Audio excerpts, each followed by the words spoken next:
ఓం శ్రీ గురుభ్యో నమ. ఉచ్చిష్ట మహాగణపతి దేవతాభ్యో నమ. ఆదిశంకరాచార్య దేవతాభ్యో నమ. కేఎస్ కృష్ణమూర్తి దేవతాభ్యో నమ. కేఎం సుబ్రహ్మణ్యం దేవతాభ్యో నమ. శ్రీరామస్వామి దేవతాభ్యో నమ. సోమశేఖర శర్మనామ దేవతాభ్యో నమ. మాతృభ్యో నమ. పితృభ్యో నమ. సర్వేభ్యో నమ. ఇవాళ 12 రాసుల్లో రేపు 17వ తారీఖు గురు కర్కాటక రాశి ప్రవేశం సందర్భంగా మేషాదిగా మీనం వరకు ఉండే 12 రాశులకి ఏ విధమైన ఫలితాలు ఉండవచ్చు అనేటువంటి ఒక అంచనాన్ని మీ ముందుకు తీసుకొచ్చే ప్రయత్నం చేస్తున్నాం. తదుపరి తులారాశి. తులారాశికి తృతీయ షష్టమాధిపతి గురువు 10వ స్థితి.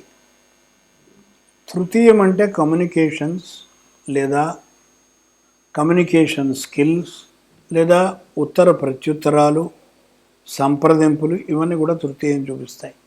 షష్టమం అంటే సర్వీసు, 10 అంటే కర్మ.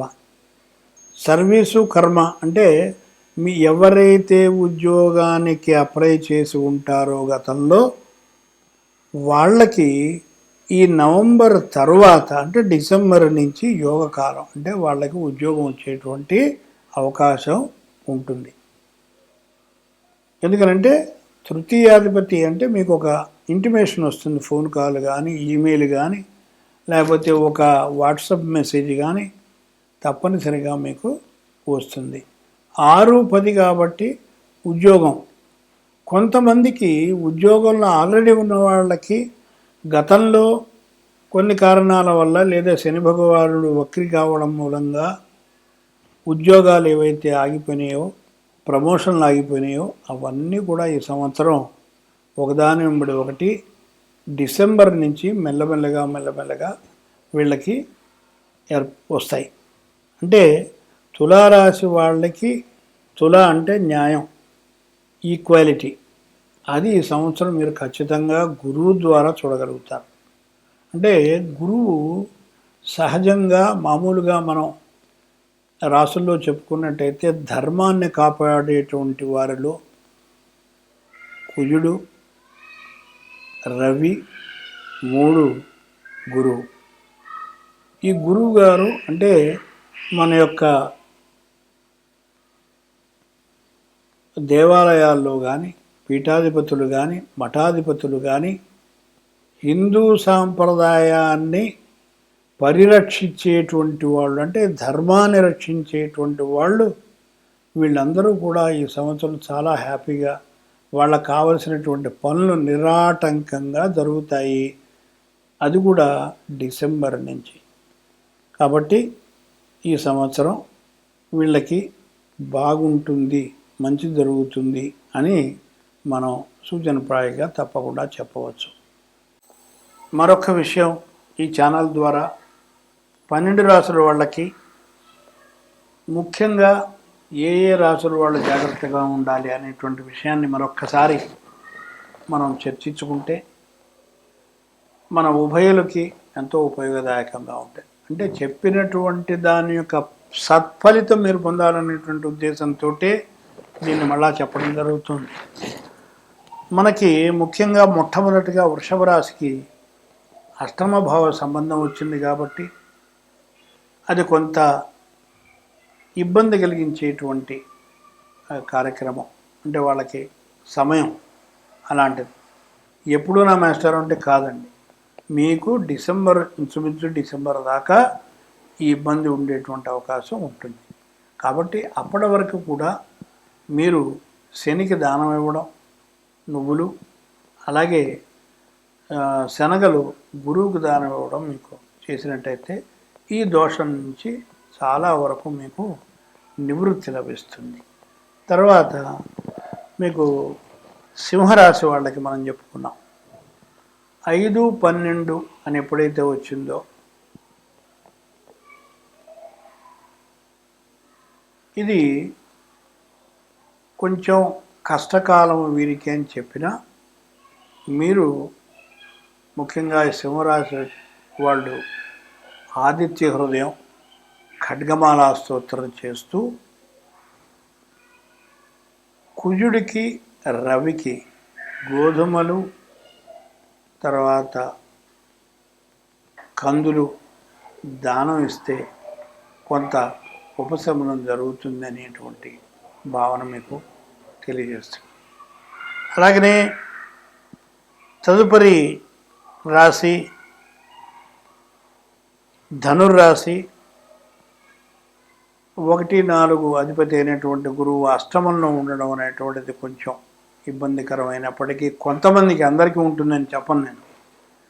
ఈ అష్టమం అనేటువంటిది కొంతమందికి ఉంటే చతుర్థం అష్టమం కాబట్టి కొంత విద్యలో ఏదన్నా ఇబ్బందులు ఏర్పడేటువంటి అవకాశం ఉంటుంది. కాబట్టి ముందరగానే మనం జాగ్రత్త పడి దానికి తగినటువంటి చర్యలు మనం తీసుకున్నట్టయితే మనం మంచి ప్రగతిని పొందేటువంటి అవకాశం ఉంటుంది. కాబట్టి అష్టమాన్ని మనం అలా అనుకోవడానికి లేదు. అష్టమం అనేటువంటిది సడన్ అన్ఎక్స్పెక్టెడ్ మనీ కూడా అష్టమం అంటే అకస్మాత్ ధనం అనేటువంటిది మనకి చెప్పదగినటువంటి విషయం.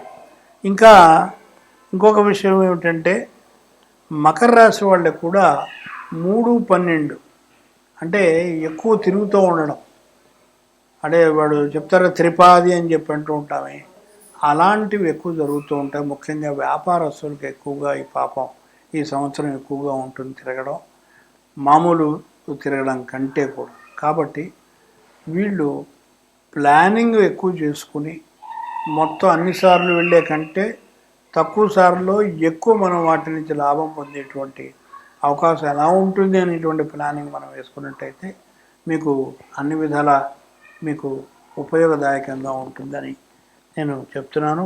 అష్టమం 12వ భావం వచ్చింది కాబట్టి 12వ భావం అంటేనేమో హాస్పిటలైజేషను ఇలాంటివి ఉండవండి.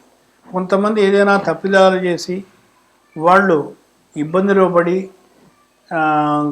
జైలు పాలు అవ్వడం లేదా పోలీస్ స్టేషన్లో పెట్టడం ఉంటే వాళ్ళందరూ రిలీజ్ అయిపోతారు. వాళ్ళందరికీ బెయిల్ రావడం, రిలీజ్ అవ్వడం, ఒక్కొక్కటి కార్యక్రమాలు స్టార్ట్ అవుతాయి. తర్వాత రీఇన్స్టేట్ అనేటువంటిది కూడా నెక్స్ట్ ఇయర్ కల్లా అయిపోతుంది. ఎవరైతే ఉద్యోగం పోగొట్టుకున్నారో వాళ్ళు కూడా. ఈ విధంగా ఈ రాశులు ముఖ్యంగా 12 రాశులు ఈ ముఖ్యమైనటువంటి రాశులు మాత్రమే మనం చెప్పడం. కానీ అందరూ కూడా గురు చరిత్ర పారాయణం చేయడం 12 రాశుల వాళ్ళకి కూడా మంచిది. అంటే గురు బ్రహ్మ, గురుర్ విష్ణు, గురుర్దేవో మహేశ్వర, గురు సాక్షాత్ పరబ్రహ్మం, తస్మై శ్రీ గురువే నమః అన్నారు. సర్వే జనా సుఖినో భవంతు. కుంభరాశికి అధిపతి అయినటువంటి శని భగవానుడు ద్వితీయంలో ఉన్నాడు. ద్వితీయం అంటే కుటుంబం, ద్వితీయం అంటే వాక్స్థానం, ద్వితీయం అంటే ధనం.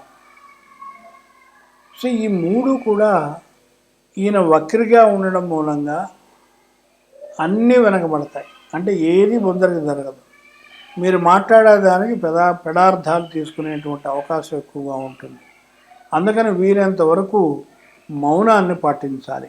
ఏమండి మరి సంవత్సరం పొడుగుతా మౌనమా? కాదు. ఈ శని వక్రత్యాగం అయ్యే వరకు మాత్రం మౌనంగా ఉండాలి. దాదాపుగా మీరు డిసెంబర్ వరకు కొంచెం అలాగ సంయమాన్ని పాటిస్తే ఆ తదుపరి జనవరి నుంచి మీకు ఈ డబ్బు సంబంధం కానీ వాక్ సంబంధం కానీ శత్రువులు ఎవరైతే ఉన్నారో వాళ్ళందరూ కూడా మీరు మెల్లగా మీ దగ్గరికి వచ్చి మాకు ఈ విధమైనటువంటి పరిస్థితుల వల్ల మేము మిమ్మల్ని ఇలాగ అనుకున్నాము, ఇదిగో మీ దగ్గర తీసుకున్న డబ్బు ఇది అనేటువంటి మాటతో తిరిగి ఇచ్చేటువంటి అవకాశం కనబడుతోంది. సో కుంభరాశి వాళ్ళు ముఖ్యంగా గురువు 6ంట ఉండడం మూలంగా 6 అనేటువంటిది సర్వీస్,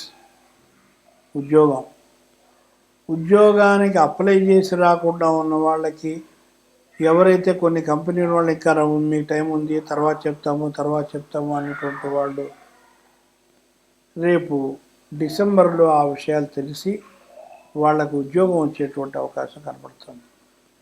అలాగనే వీళ్ళు ముఖ్యంగా శనగలు, శనికి నువ్వులు దానం ఇస్తే మంచిది. ఇది చెప్పదగినటువంటి విషయం.